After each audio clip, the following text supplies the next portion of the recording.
Good Morning Business, la France qui résiste.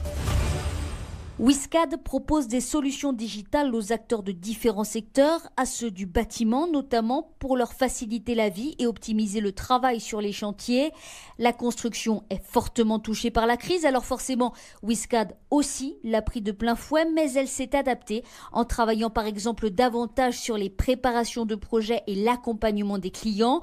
Bouygues, Vinci ou encore tout un tas de petites et de moyennes entreprises.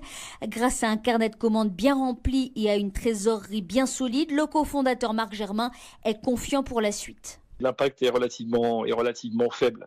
Pour une raison simple, c'est qu'on a un certain nombre de contrats cadres qui nous permettent de nous projeter sur la durée. Le seul décalage que l'on peut avoir, c'est effectivement sur le chiffre d'affaires. J'entends bien, pas sur la prise d'ordre qui, elle, est grandissante. On a une croissance assez exponentielle. Mais sur le chiffre d'affaires, on peut avoir un décalage de 2-3 mois.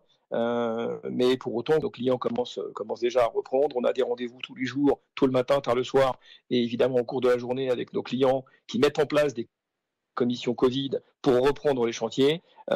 Donc on aura certainement un décalage de 2-3 mois comme beaucoup, mais on a la chance de mettre à disposition des outils qui vont être les premiers à être utilisés dans le cadre d'une reprise. La cinquantaine de salariés est quasiment au complet sur le pont et en 48 à 72 heures pendant cette crise, Wizcad a créé un nouvel outil digital pour aider ses clients à négocier la reprise en rassurant leurs collaborateurs.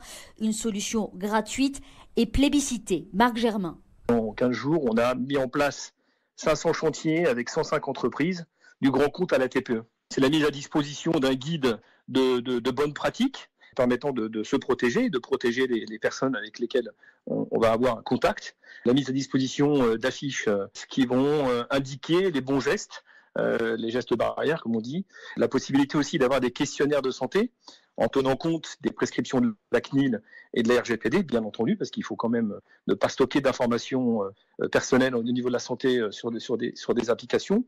Il va s'agir de mettre en place des checklists qui vont permettre aux opérationnels de pouvoir mesurer la possibilité ou pas pour différentes personnes de pénétrer sur un chantier. L'idée, explique le cofondateur de Wizcad, c'est de maintenir à jour toute cette data pour ses clients. Et pour la suite, Marc Germain table sur une reprise maîtrisée pour éviter un redémarrage de l'épidémie, mais sur une reprise la plus rapide possible. Il faut redémarrer pour faire en sorte que les clients de nos clients ne puissent pas revenir vers ceux-ci pour leur demander des indemnités, parce que aujourd'hui, il faut savoir que ce n'est pas un cas de force majeure, le Covid-19. Ça nécessite de s'engager et de mettre en place des moyens pour recommencer petit à petit les chantiers. À Arpajon, en Essonne, à Paris, Lyon et Londres, les salariés de Wizcad sont dans les starting blocks. Marc Germain s'attend à une timide reprise dans les 15 jours qui viennent, une reprise qui, d'après lui, s'accélérera ensuite de 15 jours en 15 jours.